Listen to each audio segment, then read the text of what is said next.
with. Do you know that our eyes are naturally drawn to larger elements? That's why this afternoon we'll be laying more emphasis on the principle of visual hierarchy as taught by our mentor Miriam Afolabi in Kinel Academy.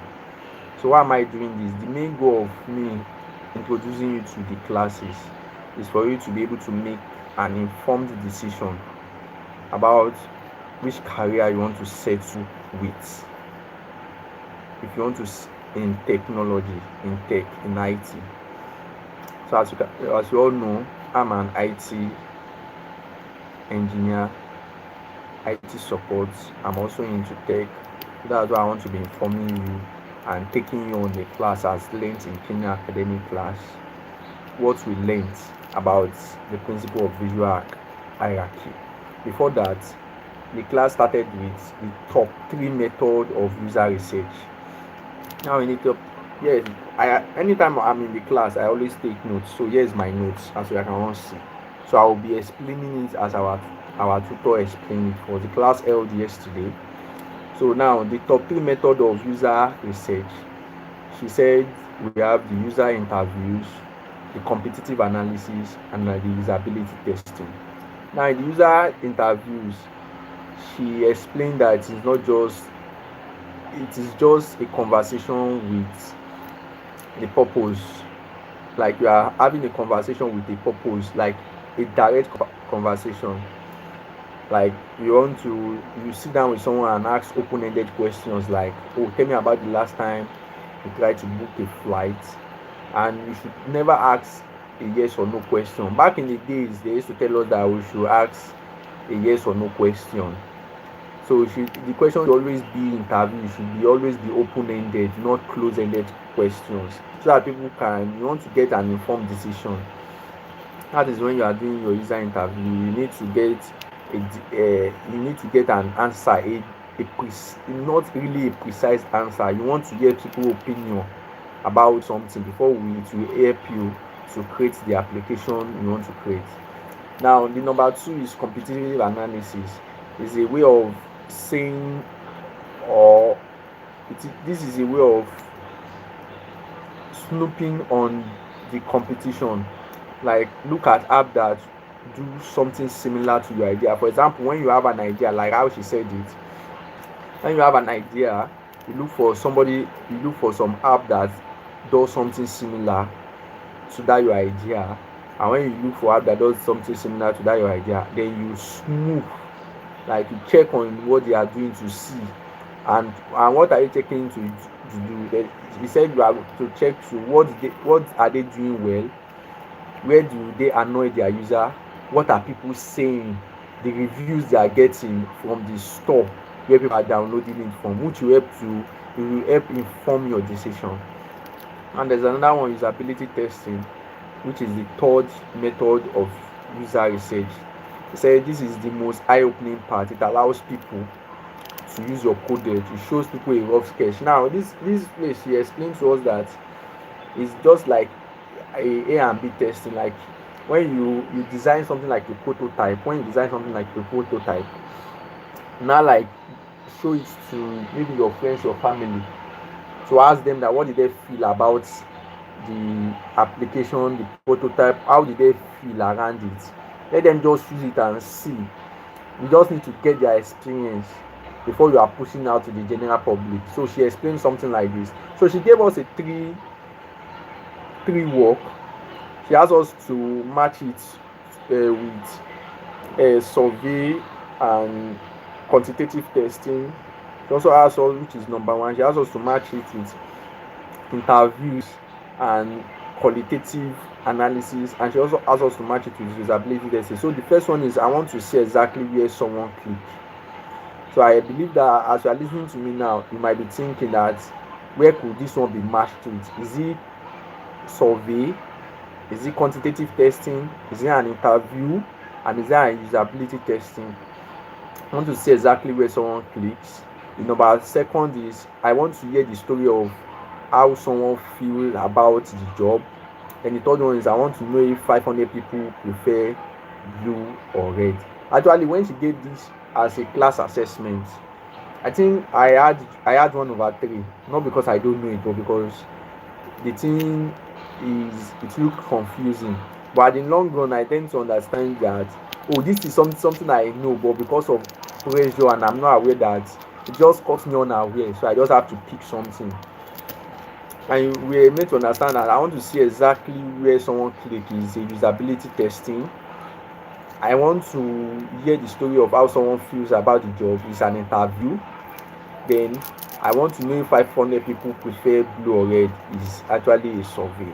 So gave um I gave it, it's 3-2-1, so but I gave it 3-1-2, so that's why I had 1/3. So that's about the um three methods of user research. Now let's talk about the layout and visual hierarchy, which is something that, based on the explanation, she said layout is the physical arrangement of elements on a page. Like the way on screen it is, the map of your design determines where the text, the images and button sit in relation to each other, and a good layout feels balanced and organized, not clustered. Now she explained this, that layout is very important in while designing. Before you, in fact, when you design, people are actually looking at how you arrange your things, how you map out your design, and it also determines the image, text and button, how you use them in your design, so that people can actually feel and understand that yes, this design looks balanced. In fact, we looked at some application. Now user hierarchy, she explained that user hierarchy is the arrangement of elements in a way that implies importance. Now when you are talking of hierarchy, let me demonstrate it with my hands. Now look at this hand, it is higher and this is lower. So when we look at this thing, one is higher, one is lower. So this one hierarchy is higher than this. So in dealing with hierarchy, it's very essential while designing in hierarchy. So when you are designing, it is very important. Hierarchy is very important. The arrangement of your elements. Now they said it tells the user brain, look at this first, then this, and finally that. Without hierarchy, every button, image and text competes for attention. When everything is loud, you can't see anything. So it's just like in normal settings. Like I had an opportunity of setting up a musical instruments, because as an engineer we have access to a lot of engineering practices. So now we tend to understand that while you are setting up a microphone for the audience, the person that is going to lead, the leader, the person that is the lead singer, the mic has to be the one with the highest, has to be high. The mic volume has to be the highest, but the backup singers are meant to be low, and they are always at the back. You can never see backup singers in the front. Backup singers are always at the back. So that's hierarchy. So when people are now more focused on the lead singer rather than the backup. So in cases whereby the backup singers, their mic volume is higher than the lead singer, it means the backup will be overshadowing the lead singers, so the message will not be properly passed. So that's about, it's also applicable in design hierarchy. That's also hierarchy in engineering, in music, setting up musical gadgets. So the principle of visual design, what are the principles? There are different principles. We have the size, the color and contrast, typography, proximity, white space, negative space. So these are the basic principles of visual hierarchy. Now we talk about size, whereby they said our eyes are naturally drawn to larger elements first. The most important action, like a sign-in button, usually are bigger than a cancel link. It is always, you might not observe it in a lot of websites you visit, and if you have not observed it, go to some websites, go and observe it, and come back to the comment section and say if this is true or false. Also, don't forget to subscribe to the channel if you are learning one or two tech from me. Now we also talk about the color and contrast. Bright color pops against smooth backgrounds. which is very true. You cannot put a two bright colors to be sitting at the same level. It's going to be contradicting. High contrast black text on a white background is easy to read and feel more gently, which is very true, which you might have observed. Then we are talking about typography. The bold large font represents edging. You might have seen it that when you see a bold large font is the edging, like is it represents the edging. Now white lighter small font represents body text. So which is always what we might have observed everywhere in website and in designs.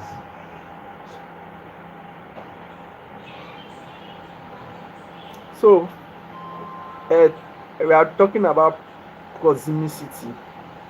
Proximity, proximity. That is placing items close to together, which tells the brain that it is they are related. For example, when you put the sign up and sign in together, or you put the register and sign in together, everybody understand that these two buttons are related. So that's another thing. Is white space is this the breathing room around elements. So if you look at most websites, you are going to see that there's a lot of white or negative spaces, that there's nothing happening to it. It is just a breathing room around elements. Now we are talking about common layout pattern. After made us understand that there are two common layout patterns, the F pattern and the Z pattern. The F pattern is used for in most times in blog posts and news sites. They commonly use the F pattern. It starts like this, come like this. So those are the F pattern. Then the Z pattern is used for pages with less text, like landing page and login screen. Our tutor made mention of that. Now she gave us an assignment where she said we should look at two websites in the same category, bank website and food website, and notice what looks different about their layout. So that's where we stopped for the class. So I believe with this few point of mine, I'm already assisting you in knowing your decision in if you have the capacity on being a UI UX designer or not. That is why I'm bringing our live classes to you. And for those of you that don't know Kinel Academy, currently they are doing a discount off and they are training people on UI UX, front end design, back end design, and full stack development. So you can join the class using their website kinelacademy.com. You can check them out. So thanks again for being with us. Thanks for watching. I believe you learned one or two things. If yes, just put it in the comment section.